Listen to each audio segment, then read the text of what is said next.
जय श्रीमन्नारायण। जय श्रीमन्नारायण। जय श्रीमन्नारायण।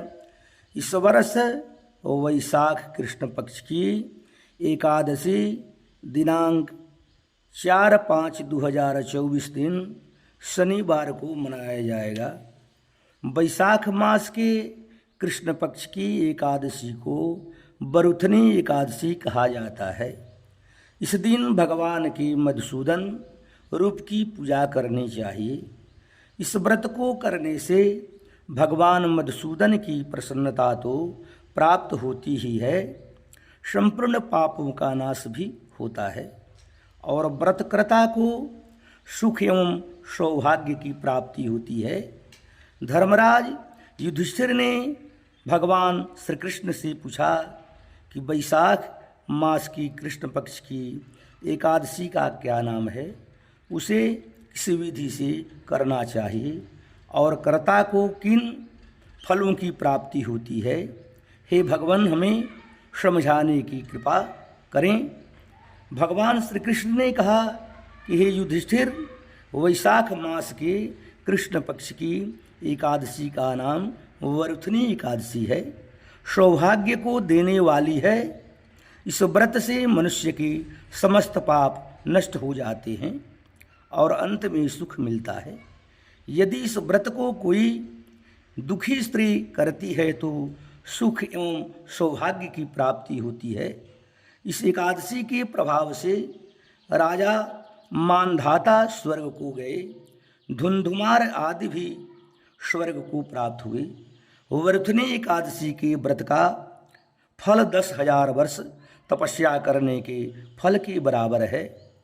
कुरुक्षेत्र में सूर्य ग्रहण के समय एक बार स्वर्ण दान करने से फल मिलता है, वही फल इस एकादशी को करने से मिलता है।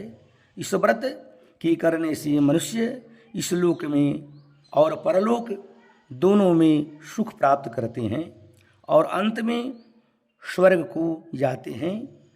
शास्त्रों में कहा गया है कि हाथी दान घोड़े के दान से उत्तम है, और भी कहा गया है कि हाथी का दान से भूमि का दान उत्तम है, उससे दान तिल दान का दान उत्तम है, तिल से स्वर्ण दान, स्वर्ण दान से अन्न दान।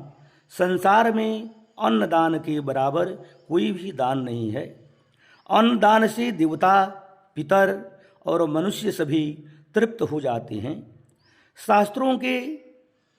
शास्त्रों में इसके बराबर कन्यादान के बराबर माना गया है। अतः बरुथनी एकादशी को करने से अन्नदान और कन्यादान का फल प्राप्त होता है।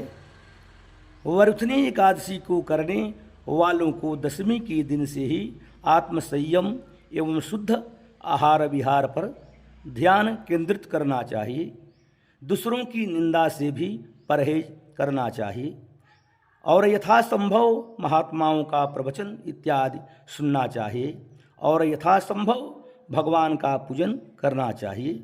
यदि संभव हो सके तो फल का आहार ही ग्रहण करें, यथा पुण्य का आचरण करें।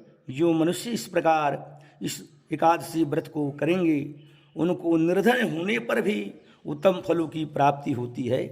राजा और फकीर सभी इस व्रत को कर सकते हैं, किसी के लिए निषेध नहीं है।